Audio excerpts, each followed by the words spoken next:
And just to say, for people who are joining Consciousness Club for the first time, welcome. We only record the main part of the presentation, so we'll stop it at the end of that, and then there'll be an extended period for Q&A.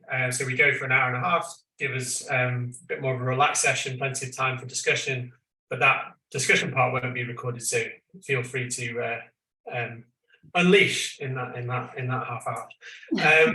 So it's a real pleasure today to be hosting HeleenSlagter, who's the director of the Cognition and Plasticity Laboratory and a professor of brain, cognition and plasticity at the Department of Applied and Experimental Psychology at the Vrije Universiteit in Amsterdam. And Heleen did her PhD in cognitive neuroscience at the University of Amsterdam. Then she went on to do a postdoc at the Center for Brain Imaging Behavior at the University of Wisconsin-Madison, before returning to the Netherlands as an assistant and then associate professor at the Department of Psychology at University of Amsterdam. And then in 2019, she moved across town to the Vrije Universiteit, where she's now a full professor and running a research laboratory, as you'll see, that focuses on a number of core questions surrounding both cognition, attention, and consciousness, such as the neural basis of attention, the plasticity of these functions, and their action-oriented nature. So we're really delighted to have you with us, Heleen. I'll let you take the floor and yeah, take it away. Looking forward to your talk. Yeah, well, thanks so much for that nice introduction and also the invitation to present some of our work and ideas to you here today. Let me share my screen. All right, people can see this, okay? Yeah, all right. Yeah, so my talk today focuses on attention and in particular also the plasticity of attention. And attention is a very important function because what you pay attention to is really fundamental to your mental life. Our attention determines what we have access to, what we consider, and also what we use to act. My cursor, yeah. Your attention determines what you're aware of, and it also critically gates new learning. But as we all know, and these examples here on this slide also illustrate, distraction is paramount. And so a good understanding of how attention comes about is very important, also because many psychiatric disorders are characterized by distractibility and attention problems. So every time somebody's in the waiting room and they're let in, I sort of lose my cursor. Anyway, it doesn't matter. So in our field, the cognitive neuroscience, cognitive psychology, attention is typically defined as a spotlight that we can top-down direct or voluntarily direct to those aspects of the environment that are important to our current goals. Like a spotlight that then controls what information is processed deeply in the brain and which information remains largely in the dark. But in recent years, it has become clear that our attention is not simply driven by our current goals or salient events in the environment, but also strongly driven by learning grounded in statistical regularities in the world. Or in other words, that learning is a much more pervasive feature than has traditionally been assumed. And just to illustrate this, I want to show you findings from a study by Young et al. Already from 2013, where they had participants perform this visual search task where they had to find a target. Can you guys see my mouse cursor? Yeah, okay. Yes. Where they had to find a target, this letter T, among a set of non-targets, these L's that were rotated in different ways. And unbeknownst to the subjects, what they did was that they presented this target more often in one of the search quadrants. So it was more likely, for example, to occur in the bottom left part of the screen. And what they showed was that people quickly picked up on that regularity because their search times were much faster whenever the target occurred in this likely quadrant compared to when it occurred in any of the other less likely quadrants. and strongly guiding their attention towards this likely target location. And this is something that many studies have shown also before them already, and is actually something that can occur implicitly. So without people noticing, their attention is quickly, implicitly biased by these irregularities in the perceptual environment. But what they also showed in this study, and which I find particularly interesting, is they also had a subsequent, what they call test phase. And in this test phase, they presented the target again equally often in each of the 4 search quadrants. And what they found was that even though, there was no target regularity anymore present in the environment, 24 blocks of the task further, participants' attention was still biased towards what used to be this more likely target quadrant. And so this sort of shows that their attention was insensitive to outcome devaluation, which is typically a critical hallmark of habitual behavior. And so that suggests that, attention can also have a habit-like character to it. So our brains quickly learn what stimuli are informative or goal-relevant action in a particular context. And such learning expresses as strong attentional biases that are difficult to extinguish. In recent years, it has become clear that not just what we pay attention to, but also what we ignore is very sensitive to learning grounded in regularities in the environment. And those observations, which I'll talk about a little bit more, also in the first half of my talk, is focused on that. Those findings actually go against also the long-held view that just like our brains can top-down prioritize the processing of goal-relevant information, our brains can also top-down inhibit distracting information. And that alpha-band oscillations are actually very critical in implementing this direct top-down inhibition.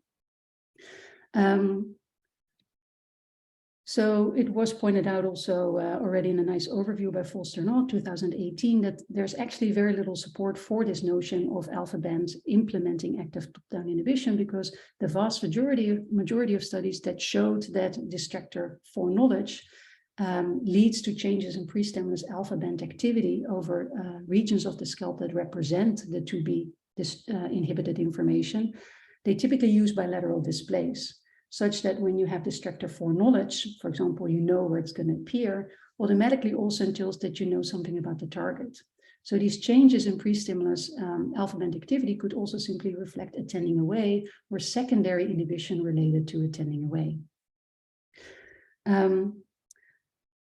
But next to this, there's also finding from behavioral studies that suggest that it's actually very difficult to voluntarily inhibit distracting information. And I show you here data from a study by my colleagues at the VU, Jan Theeuwis and Benji Wang, who did a study with a traditional visual search task as shown here on the left. And what subjects have to do is they have to detect a target, which is the unique shape, in this case, the green circle, among a set of non-target shapes. And then on half of trials, one of these non-target shapes actually has a unique color, and we call that a singleton distractor.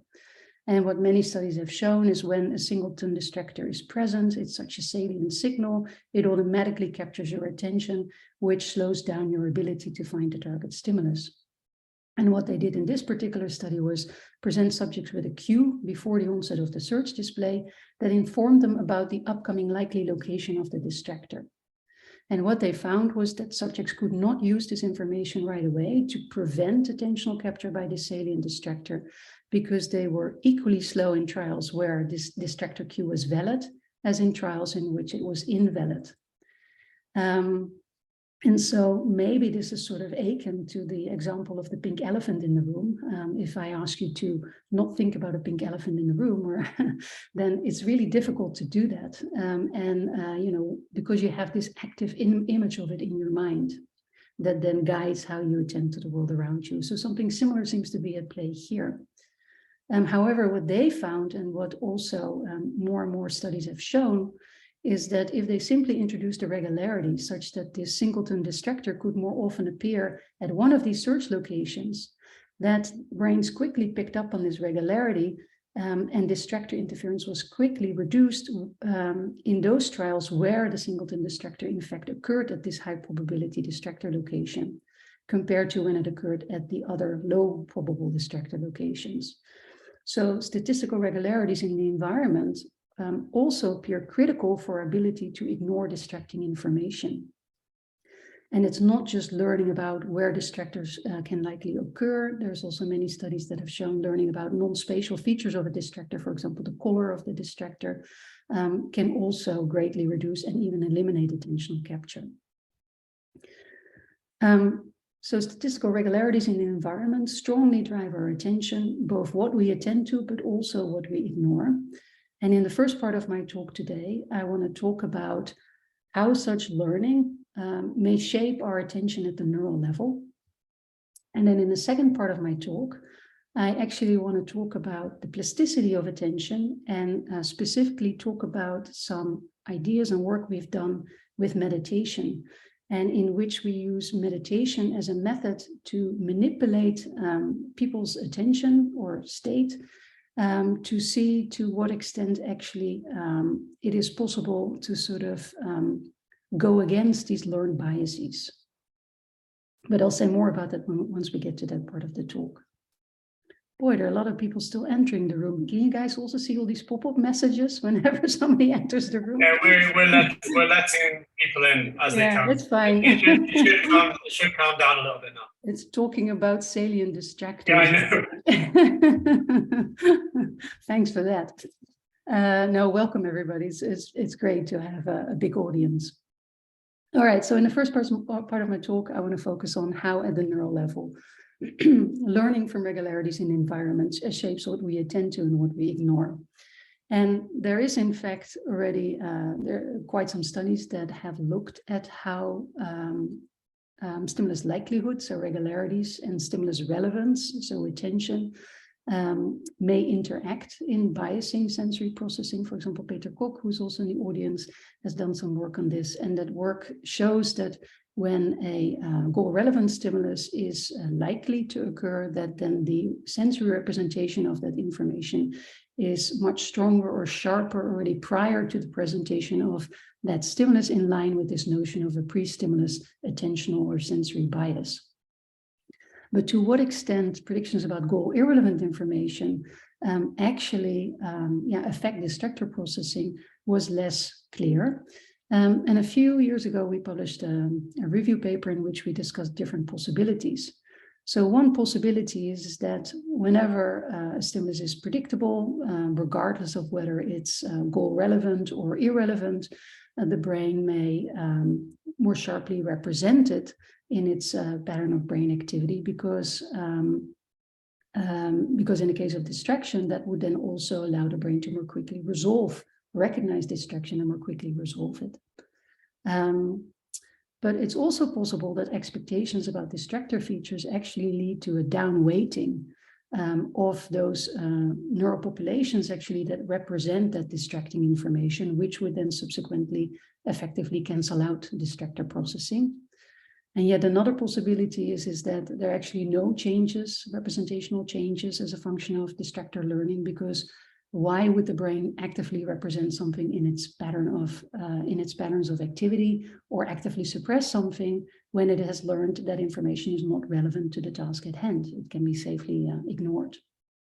And so in 3 EEG studies that were spearheaded by my now former postdoc Dirk van Moorselaar, we actually investigated these different scenarios. And we had participants do visual search tasks, different kinds shown here, in which either over the course of a set of trials, the target became predictable or the distractor became predictable. We pre-registered them, and actually there were really strong behavioral effects also over regularity manipulations, but I don't show the behavioral data here with the eye on time. But you can look it up in the papers also, or ask me a question about it. And so we were particularly interested to see what would happen before the onset of the search display as a function of target or distractor learning. But firstly, we were also interested to see in what we would find in pre-stimulus alpha band activity, because as you can see in this visual search task, we actually have multiple locations in which stimuli can appear. And so if subjects, for example, learn that a distractor can more likely occur at this particular location in space, the target can still occur equally often at all these 6 locations. So distractor foreknowledge does not contain in this situation any foreknowledge about where the target can appear. And so we have a situation here in which we can much better control for this potential confound of attending away and look at, do we see when subjects learn where likely distraction is going to occur, do we then see changes in pre-stimulus alpha band activity? And in fact, across all 3 studies, we didn't find any changes as a function of distractor location learning in pre-stimulus alpha band activity, which argues against this notion that alpha implements active top-down inhibition. And in fact, I saw on Twitter yesterday or the day before that Ole Jens, who postulated this idea together with Ali Matsahiri also, has a preprint online in which he actually reinterprets, it's sort of a revised theory, and reinterprets this original idea and more discusses it in terms of secondary inhibition. So if you're interested in that, you can try to find that preprint. Okay, yeah, but alpha band asymmetry, of course, is a rather coarse measure of where attention is in space and where it's not in space. So we also conducted multivariate analyses, such as inverted encoding modeling and decoding, and applied those to our scalp EEG data to better look at representational changes as a function of target or distractor regularity learning. And in the first study, we used inverted encoding modeling, and I'm not going to go into the methodological details, but basically this is a method that allows you to look on the basis of scalp EEG data to what extent there's evidence for spatial tuning at the level of neural populations to a particular location in space. And so if you have 6 locations, you can look for each of them to what extent there's evidence for spatial tuning to that particular location in space, or whether there's no tuning or relatively suppressed tuning. And what I'll show you first is the data for the condition in which participants could learn to predict the location of the target. And that is the green line here in this plot. And at time 0 is the onset of the search display. And what you can see is that when in a condition where the target location was predictable, you can see that there's already spatial tuning towards the expected target location before the onset of the search display.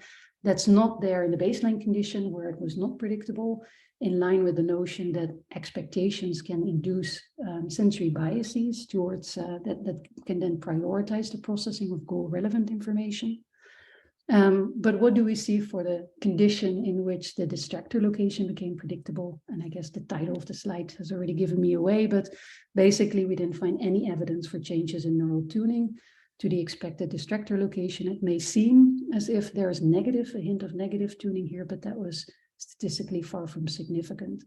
And so these data are more sort of in line with this scenario where there's no changes in the representation of expected or learned irrelevant spatial information, which is interesting because we did have these robust behavioral effects. We found that subjects were much less distracted by the distractors as a function of distractor location learning. And so we also looked at what happens after search display onset. And there we actually found that this ERP component called the PD, which is selectively evoked by salient distractors, and in other work has been associated with reactive inhibition, was greatly reduced in amplitude whenever the distractor appeared at a predictable location. So that's the red condition. And we actually replicated that in our second study as well. There we also found that only when the singleton distractor occurred at a low probability location, this PD, this component indicating reactive inhibition, was clearly visible, and not when it occurred at the high probable location. So this data seems to suggest that once the brain has learned what information can be ignored, it does not feel this desire anymore. Feel this desire anymore to actively inhibit that information. It doesn't need to inhibit it anymore. But one of the things, I'm going to get rid of this. So one of the things we're also thinking is, in daily life, it's not like you're inhibiting some spatial location floating in space, right? You're inhibiting something like a flashing light or a screaming voice or something like that. So maybe distractor inhibition or learning to inhibit is something that expresses itself more at the feature level. So in our second study, what we did was we manipulated the predictability of the spatial frequency of the target or the distractor, and then use multivariate decoding of spatial frequency to see to what extent we couldn't find changes in the representation of spatial frequency before search display onset as a function of either target learning or distractor learning. And what you see here is the condition where the spatial frequency was a predictable property of the target. It's the condition in red here. And you can see that already before display onset, we could actually decode the spatial frequency of the target when it was a predictable property of the target, not when it was not. So in the baseline condition here in green, which is again in line with this idea of a sensory bias target template. But strikingly, when we did this for when spatial frequency was a predictable property of the distractor, we could also decode the spatial frequency that was predicted, in line with the notion that there's also some sort of a sensory template that is induced by learning about what the distractor likely looks like. And so here, just to avoid confusion, we only had conditions where the spatial frequency was predictable. So that's why both the green and the red line show pre-search decoding. And that, of course, this then raises the question, what kind of template is this? Is this indeed a sensory template that's similar in nature to that of a template that is induced by, that we see for relevant information or not? And so we ran another analysis where we trained our classifier on spatial frequency when it was a predictable property of the distractor. And then we tested it on those trials where that same spatial frequency was now a predictable property of the distractor. And the results you see here in this dashed line, and what you can see basically is that we didn't find any generalization, which seems to suggest that the expected spatial frequency was differentially represented in the pattern of scalp EEG activity as a function of whether it was a predictable feature of the target or the distractor. And hence that predictions may be differentially implemented as a function of whether they concern something that is important for the task at hand or something that is not important to the task at hand. On the basis of multivariate decoding, it's difficult to say what is driving these differences in decoding, because it could be a multivariate effect, but it could also be a univariate effect, and there are different scenarios possible. It's possible that when subjects learn what the spatial frequency is of the distractor, that you find a relative downweighting of the population, of the activity of populations of neurons that represent that spatial frequency. But there is actually in this study the potential confound of attending away because we work with 3 spatial frequencies. So if you knew this was the predictable spatial frequency of the distractor, maybe you upweighted the other 2 spatial frequencies a little bit more. And so that what we observe is actually not inhibition, but more like attending away, or it could be a combination of both. And on the basis of our data, we don't know this. So that needs to be followed up on with, for example, inverted encoding modeling studies. Okay, just to summarize this first part of the talk. So we see that learning about regularities of task relevant and irrelevant information seems to differentially affect the brain. When predictions about targets can develop, we see that that sharpens the spatial and feature representations of that information. But for distractor expectations, the story is less clear. We didn't find any evidence for expectation-dependent spatial preparatory suppression, and also no changes in alpha band activity. But we did find evidence for this distractor feature template that is unique to the distractor. And strong behavioral effects, so reduced learning, reduced capture, that was associated also with reduced post-distractor reactive suppression. I guess more generally, these findings suggest that how we attend to the world around us is really strongly driven by past learning. So learning is this pervasive feature of attention. And that then, of course, raises the question, how biased or how flexible is our attention in daily life? And that actually brings me to the second part of my talk on meditation. And I don't really know how you guys typically do this, if we wait with the questions to the end, or I could also take some questions on the first part now. It doesn't really matter to me. It's very much up to you, Helene. We can do any quick questions about the data now, if anyone has them, and then leave the more substantive questions to the end. Any urgent questions? No? Okay. All right, then we just move to the second part of the talk on meditation. So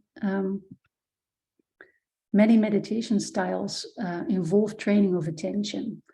And as such, meditation may be an interesting method, as we've put forward in different articles, with which we can study the plasticity of attention, but also of cognition more generally.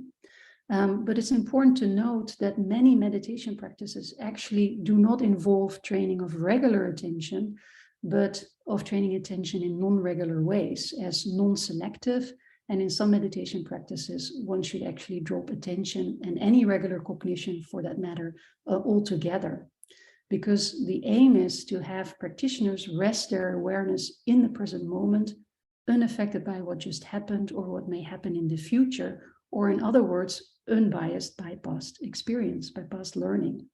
And indeed, in Buddhism, meditation is seen as a way out of the conditioned existence that allegedly we all live in.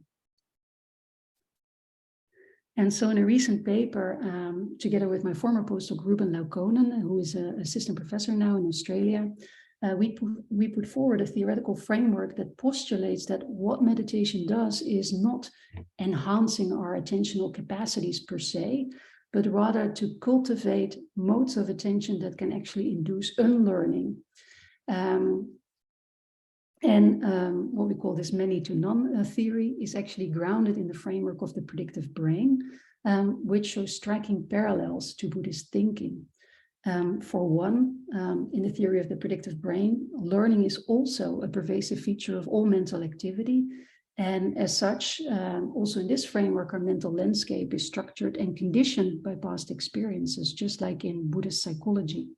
And probably most of you, I would think, are familiar with this framework of the predictive brain, because Carl Friston, the brain behind, or the main brain behind this theory, is your colleague in London. But I still would like to take, I think, the next 8 or 10 minutes or something like that to just briefly summarize this idea of the predictive brain, because in order to sort of explain how meditation may affect attention and how we perceive and act in the world, I first need to sort of introduce this framework, because our ideas about that are grounded in the theory of the predictive brain. So if this is all familiar to you, please bear with me. And so learning is a pervasive feature of all mental activity, because this is sort of like a natural consequence of the situation that our brains find themselves in, because our brains do not directly see the outside world. The only thing that they have access to are the electrical signals conveyed by our senses. Or in other words, like the only currency that our brains can work with are their own activation patterns, but the causes of those sensory signals are hidden to the brain. So how does the brain know what sensory input means, and how does it know how to act in the environment? And this is something, of course, our brains must know, because they're part of a living organism that has to sustain itself in the world, and therefore also necessarily has to interact with it. And so the natural consequence of this situation is that our brains must instantiate predictive models about the likely causes of their sensory input, and continuously compare sort of the sensory input against their predictions to ensure model reliability. And you can see how we here quickly move from the traditional view of perception as a largely stimulus-driven bottom-up process of evidence accumulation, feature detection, to a view of perception as a process of top-down inference, in which our brains are continuously trying to predict, based on past experience and statistical structure in the environment, what sensory signals may provide reliable information for goal-directed action. And what is then fed up the processing hierarchy is not so much the sensory input per se, but rather the mismatch between the brain's a priori predictions and the incoming input, or so-called prediction errors. Because only prediction errors still contain unexplained variance in the input, so that's the only part of the signal that's really informative to the brain. And in this framework, it's not just perception, but also action and everything in between that is geared towards minimizing prediction errors. And I think what is really striking about this framework is that also action comes about through sensory prediction error minimization. So within the cognitive neurosciences, we've typically thought about action as coming about through motor commands that are sent by brain and spinal cord to the muscles. But here the idea is that our brains expect particular sensory input, for example, proprioceptive inputs from the muscles in the arm, or visual input from the eyes. But when that input does not arrive, there's a prediction error, and the brain has to resolve that prediction error by moving the eyes. And so action also comes about through prediction error minimization. And it's hence through action and also the sensory consequences of action that brains can actually align the world to themselves, make the world conform with its a priori expectations. But it's also through action that brains can learn to align themselves to the world, because via what is called active inference, they can actively test also the reliability or the validity of their models. So action also comes about through prediction error minimization, and also our sense of self does, because to predict how our actions will change the sensory input, we must also model ourselves as like a hidden cause in the world, and therefore also our sense of self then automatically becomes roped into the brain's predictive models. And it's also important to point out that our sense of self is in the predictive framework intimately tied to minimizing expected surprise, because a living system cannot infer the consequences of its actions unless it also embodies a model of the future. And this is something I'm emphasizing here because later in the story about meditation, this becomes important. So brains model the world hierarchically across many different timescales and levels of abstraction, and also at levels of the processing hierarchy that are detached from the present environment and that are involved in temporally deep cognitive processes such as planning and imagery, judging and episodic future thinking. And the idea within this framework is that also these temporally deep cognitive processes can be understood as aimed at minimizing uncertainty about the world, but covertly in service of future action. You can think about if I go to the supermarket, then I will do this and this and this, or if I will tell this person that, he can respond such and such. And so in a sense, you can conceive of these processes as mental actions that engage in counterfactual or as if hypothesis testing, which is important for minimizing prediction errors in the long term. So perception, action, and everything is geared towards minimizing uncertainty. So that's the first point I want to make on the basis of this theory. And the other thing is that the insight comes first because our brains actively create their own reality from the inside. It continuously uses its models to predict and interpret the outside world. And of course, influences in the outside world are critical in shaping model formation, but the internal comes first. And I think this is nicely illustrated by the fact that we cannot tickle ourselves. And this has to do with the fact that when you're going to tickle yourself, you already anticipate the upcoming sensations, and therefore they're less surprising and you do not experiencing them as ticklish. And the consequence of this also is, and this is another point I want to make because this is important when we start talking about meditation, is that this turns the notion of plasticity on its head, because plasticity is typically thought of as, the capacity to undergo change from the outside. But in this framework, plasticity is also about the capacity to produce form from within. And we actually discussed this in more detail in this Frontiers paper, if you're interested in that. But it's important to point out, and Anil said that on this very beautifully in the past, is that, you know, our perception is of course not an illusion. He's called it a controlled hallucination. We can also discuss about that. But the main thing is that what our brains must do is to align themselves or the living organism as best as possible with its eco-niche. And in that sense, you know, our perception is not about truth per se, but about fitness, about knowing how to act in the world in a way that is adaptive.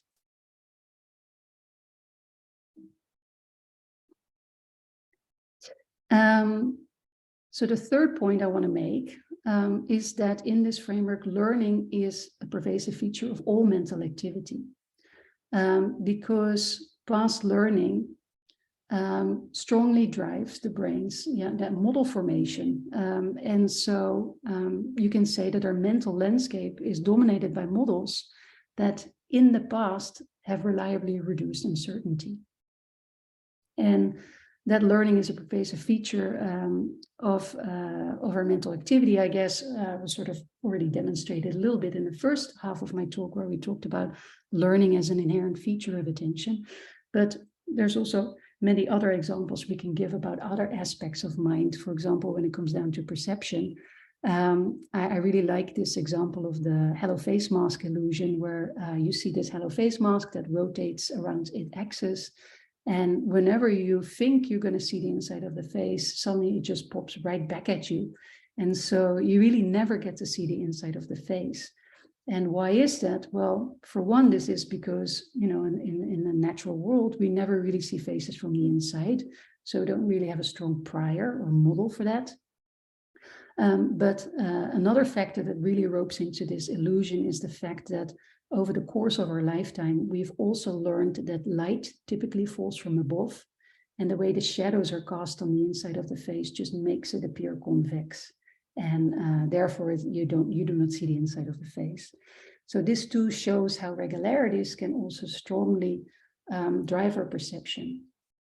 But the idea is that learning pervades, you know, the mind at all levels of the processing hierarchy, and that also repeated thought and behavior can carve valleys in the mind and brain that promote the same thoughts and behavioral patterns again in the future.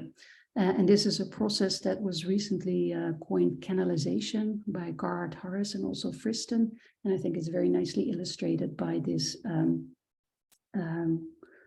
movie, whereby you see how, sort of you end up sort of moving in the same direction continuously.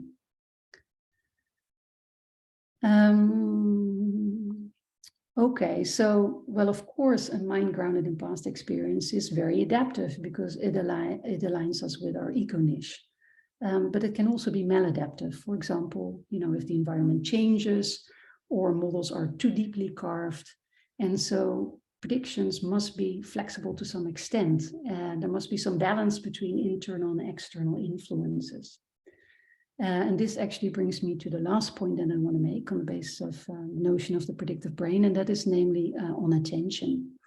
And so obviously it would be detrimental if our brains would simply update predictive models whenever prediction errors occur, because, you know, the world is full of statistical noise and incoming input may not be representative to the larger world.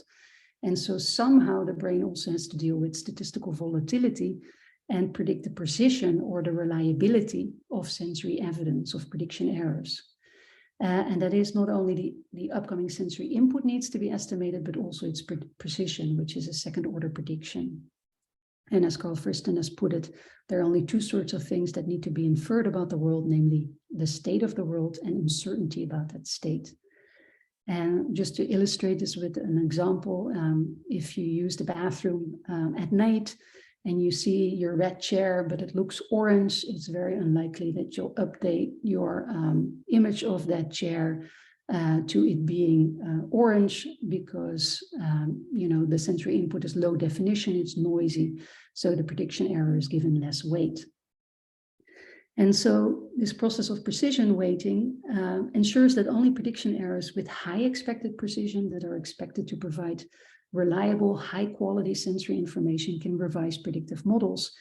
And so you can see here that we have a mechanism with which the brain can then control the relative influence of past learning, top-down predictions, and new learning or new bottom-up input in a context-dependent manner.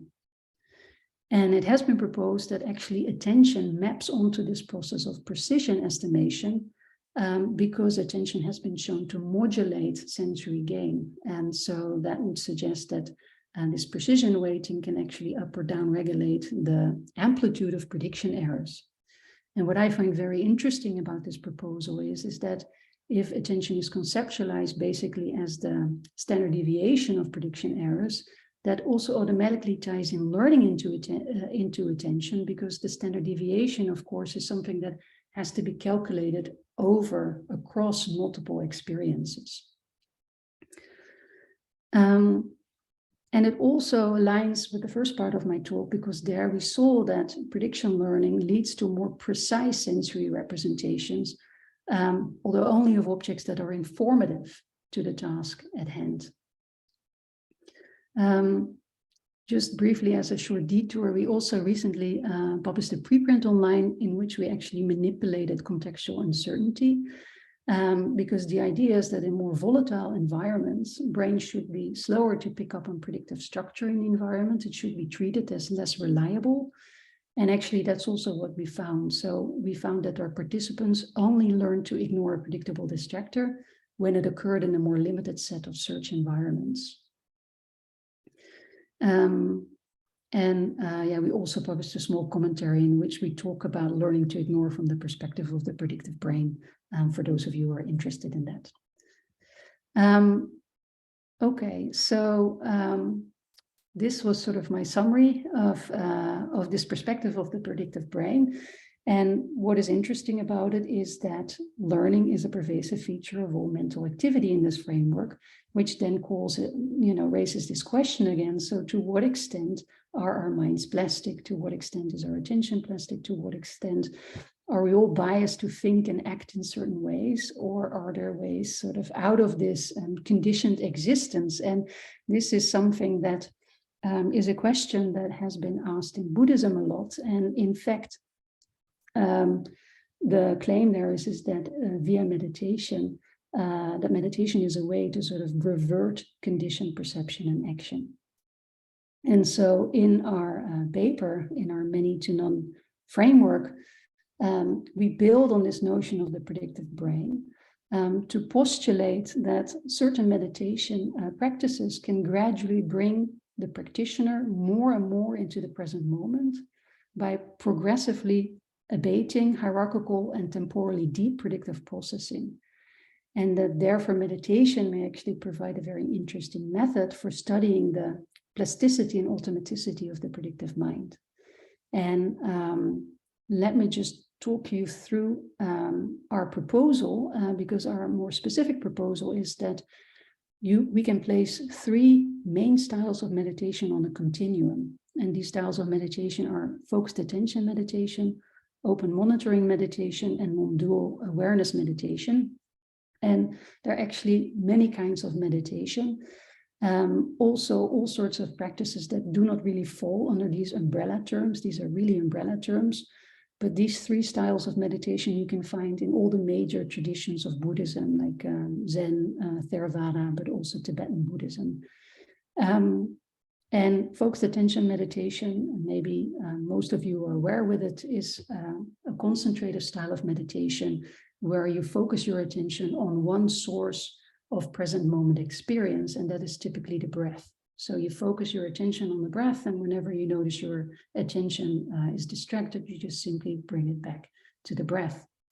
And so from a predictive processing perspective, how you can explain this practice is by saying that what FA, focused attention meditation, does, it increases the expected precision of one source of present moment experience, breath sensations, and that must automatically reduce the precision that is assigned to other mental processes that may arise reducing latching onto those mental processes, and also maybe prevent them even from arising to begin with. And so through FA, the idea is that we get the shift from more temporally deep thinking to just present moment sensing. And so this is typically a meditation practice that people start out with.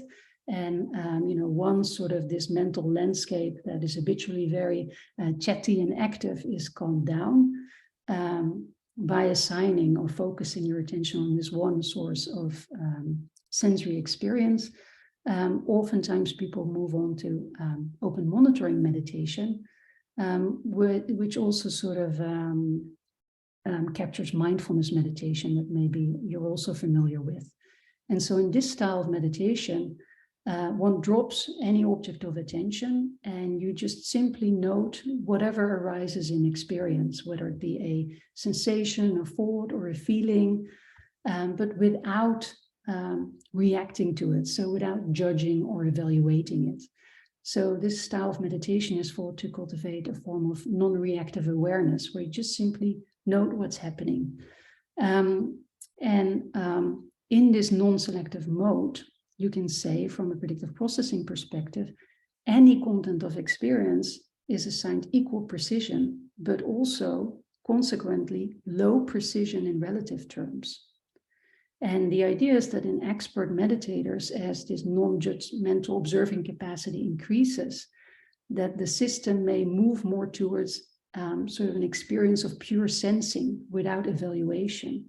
And so oftentimes what you hear from people who, for example, do long meditation retreats is that, they may start to experience all this pain in their back and their knees because they have to sit so still and upright. But that that during this meditation, they may start to see how the sensations from the knees and back actually are there first before the brain rapidly conceptualizes them as painful. And that actually allows them to get rid of the pain. Eventually, it may fall away. And so this non-judgmental experiencing can be considered a mode of experiencing at an earlier or temporarily less deep level of the hierarchy. And then there's this third style of meditation that is actually less commonly practiced. And there are also very few people that actually can induce the state of awareness that one aims to discover in this style of meditation. It's a state of awareness that is unchanging regardless of what happens in experience. And it has also been called the sort of the background of all experiencing. It's a state of a pure awareness in which there's no sense of self, no sense of time, no sense of space, just awareness. And that may sound a little bit strange, but let me try to explain it to you. And so obviously in these first two styles of meditation, FA and OM, there's still an observer that's doing the observing, right? There's an observer and an object. But from the perspective of the non-dual discovery, the idea is that this duality between subject and object is also just a construct from the brain or based on past experience. And just to illustrate this with an example of a teacup, even such a seemingly direct experience as that of a teacup actually requires a very complex process of construction from past experience. You only know that this is a teacup from your past experiences with this teacup. And just seeing the teacup also induces, a host of, or you could say an anticipation of possible changes in sensory input. For example, proprioceptive and sensory changes related to you drinking from the cup. And also from an active inference perspective, such counterfactuals also intrinsically automatically tie in the sense of self. So just seeing a cup automatically also evokes a subject. And so the idea here is that in order to really rest in the present moment and be unbiased by the past, you also need to sort of release temporally shallow predictions related to sensing. And there are different ways in which this can be induced. And one of them is, for example, by realizing that subject and object always co-arise together in experience. And not until, you can also let go of that, you can have this state of pure awareness. And you can see how in this state, not only your sense of self should fall away, but also that the experience of timelessness should be a logical consequence. Because if you're really with your awareness only in the present moment is no longer situated with respect to the past moment or potential future moments in time. And that should logically give rise to an experience of timelessness. So we have seen that meditation in our framework gradually reduces temporally deep hierarchical predictive processing through also physical, people sit still typically, so physical inaction, but also mental inaction. This can not only explain changes in regular cognition, but also changes in the sense of self or more esoteric aspects of meditation, such as the emergence of this selfless, timeless awareness. And you can also think about it as a progression of going from regular attention to a form of non-selective or bare attention to no attention, pure awareness, whereby also the narrative self is reduced to an experiencing self. And then what remains, well, is it a minimal self or no self at all? And there's also lots of discussions on that we can also talk about later. So this account could also explain the positive effects of meditation outside of the meditative context, because during meditation, these habitual ways of attending and thinking and responding and evaluating and judging are actually prevented from arising and as such weakened, which may then outside of the meditative context maybe enhance cognitive flexibility or increase the capacity to attend or respond in novel ways. But it may also explain negative effects of meditation. So some meditators actually experience enduring distortions in the sense of self that can actually be very debilitating. And you can see that maybe as you break down these self models during meditation, that it could be that these changes just outlast the meditation session. Sorry. Let me look at where we're at that time, because I know 53. Okay, I'll go a little faster now in the end. So in our paper, we also discuss empirical evidence in line for sort of what we postulate how these different styles of meditation may affect attention. For example, there's some work that indeed shows that meditation can reduce mind wandering and increase attentional concentration. Although we also point out that it's very difficult to do rigorous research on meditation because you cannot blind meditators towards the fact that they're participating in a meditation study. So you always have to be very mindful of potential contributions from non-specific factors such as placebo effects or demand characteristics. They can actually also contribute to, I guess, many of the findings you could say in the meditation literature, unfortunately. But I just want to briefly show you data from a study that I actually conducted as a postdoc. This was before I knew anything about meditation, and I was sort of asked as an attention expert to sit in on a meeting where they were discussing how they could potentially measure the effects of 3 months of a style of open monitoring meditation called Vipassana meditation. And when they described it to me as a form of meditation that cultivates this non-reactive awareness, I immediately had to think about the attentional blink task. Because in the attentional blink task, what happens is that subjects see a stream of stimuli, and 2 of them are targets. And they have to identify these targets because at the end they have to report them. And what the typical observation is when the second target follows the first one very quickly in time, within half a second, people often miss this second target. It is as if their attention temporarily blinked.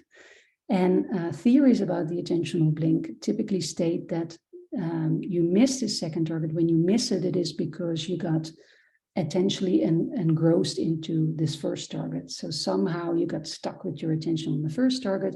And there's indeed some evidence from ERP studies that show that in trials where people blink to the second target, this P3B ERP component is larger in amplitude, in line with this notion that, you're just more deeply processing the first target.